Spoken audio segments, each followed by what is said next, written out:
Cathy Brooks, another day here at the AlwaysOn Innovation Summit, and I have the pleasure of speaking this morning with Vinod Khosla, one of Silicon Valley's top venture capitalists, and now you are in the ethanol renewable energy space, and you just gave a great talk here at the AO Summit. So tell us a little bit about why is this not moving faster? Where is the problem? Well, first I want to say top VC is a transitory term. You get lucky and you get top, and then you get unlucky and you're not. But having said that, it is moving fast. It's in fact moving very, very fast. And a year and a half ago, nobody had heard of ethanol, and now everybody has heard about it. Now, some good facts, some bad facts, that's normal in any new business. But it is happening, it's happening very, very rapidly. And are there things we could do to make it happen faster? Absolutely, there always are. But am I satisfied at the rate at which things are going? Absolutely. In fact, I'm more worried about the other side. We don't want to create a dot-com-like bubble here. We don't want to create over-expectations, overpricing of stocks, and that, because if that happens, that will slow it down. Innovation in this space is coming along. Innovation in Silicon Valley overall. Mm-hmm. What does innovation mean to you?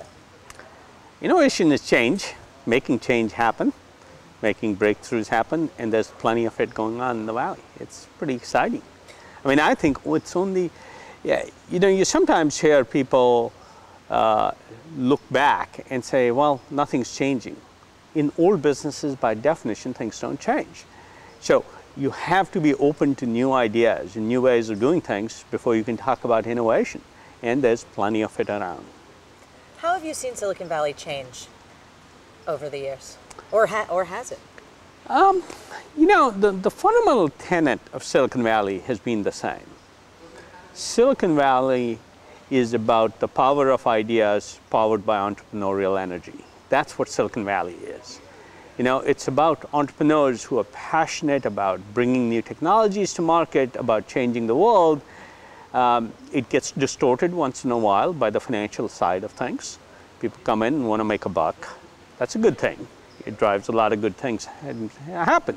But it does sometimes distort it. But by and large, this idea driven by entrepreneurial passion, great ideas, the power of ideas, as I say, driven by entrepreneurial energy and entrepreneurial passion, is what Silicon Valley is about, and it's alive and well and kicking. What about the entrepreneurs, the innovators, the people who are bringing things to market? Have you seen any sort of change in behaviors, the kind of people that you're seeing, the kind of energy, the way they do their business? I would say to you that the really good entrepreneurs know there's not a dramatic change. There is a lot more infrastructure to support it. When I got started in Silicon Valley doing my first startup in 1980, there wasn't as much support infrastructure. You couldn't just go up to somebody and recruit them because most people didn't want to join a startup. Today, most people want to join a startup. So the environment is a little bit different. It's much easier to do a startup. It's much easier to get funding. It's much easier to fail and restart. So all that is really good. But the basic entrepreneurial drive and passion, I think they remain the same. There is a distortion of lots of pretenders in the business. John Doerr sometimes calls them mercenaries who in there just to make money. And I think those people distort the overall picture and cause distortion.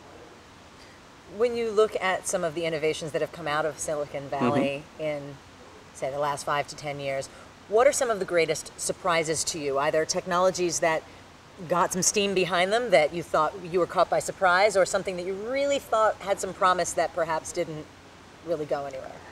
Well, Silicon Valley is about ups and downs. Failed dreams, dreams successful beyond your wildest dreams. But the really important thing is to look at the impact it's having. I think Google has changed the world. It's changed access to information, which is one of the key currencies in this new economy. So, is Google important? Absolutely. Google's important as a company. Google's important for its financial success. But it's much more important for what it's done for the world, which is make information broadly accessible. So I think that's a real contribution. Some of them are social contributions like that. Others are more limited. So MySpace is a great example, successful company, and met a significant need for social networking for teens, and it's done that very successfully, and it's changed their world quite dramatically. So the most successful technologies really have a dramatic impact on business around us. Others, like Salesforce.com, have changed the model of how you sell software. Now that's good too, and it's had, I think, a very positive effect on the environment also. So this kind of thing will keep happening, and sometimes it happens immediately, other times it happens later. The PC itself has had a dramatic change. But then in the late 80s, everybody gave up and said, Intel owns this market, nobody can challenge them. Well, there was a little company called NextGen, which was bought by AMD. In fact, AMD paid $1 billion for it, almost $1 billion, about 29% of AMD, when big deals like that were not the norm.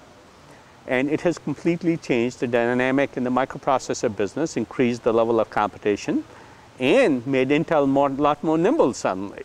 And so there's all kinds of effects it has on society. In fact, it's one of the innovation and entrepreneurship is one of the most important social tools we have to affect change. You bring up an interesting point, social change, and the technology industry. There has been a very interesting shift in recent years. People such as yourself, very successful from the world of pure technology, turning their attention toward what could be seen as more socially responsible or philanthropic directions with their efforts. What do you think that says about Silicon Valley? Well, one has to be clear. The different people are driven by different motivations, and different people are driven by different motivations in different stages of their life. I think a fundamental economic driver for people is a good thing. It causes lots of good things to happen. That's why America has been so much more successful than Russia, for example. I like the capitalist system, and I like that drive, and I don't think we should distort it. But there are people who move to a different stage or a different set of priorities and say, we'll do things that make a difference. Now, am I interested in investing in a gambling company? No, I'm not. I don't care how much money I make.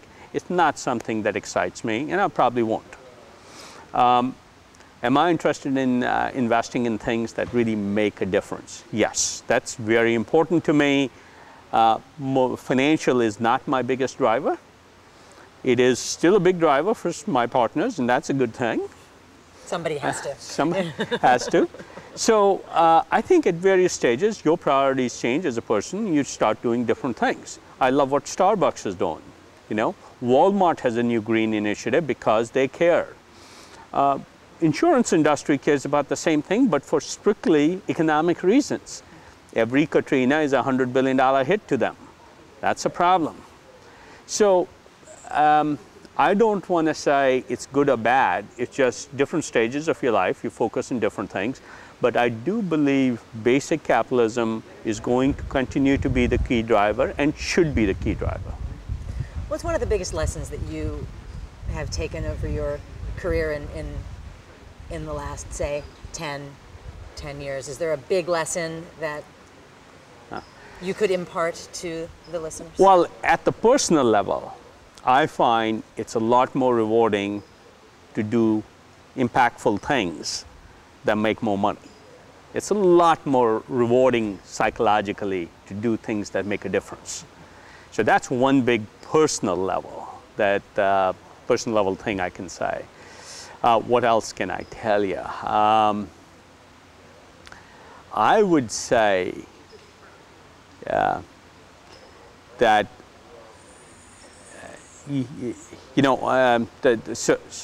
so the first thing I talked about is doing impactful things and it being personally rewarding. I also think people are happy when they're driven by passion, not by need. And most entrepreneurship is about passion. So that's probably one thing I can say. Well, Vinod, thank you so much. I know that people are clamoring for your attention here. Great, Thank you. It's like you. walking around with a rock star to beat them off with a stick to get him over here. Again, temporary, generally. Thank you very much. Thank you so much. Cathy Brooks with more speakers. Come on back.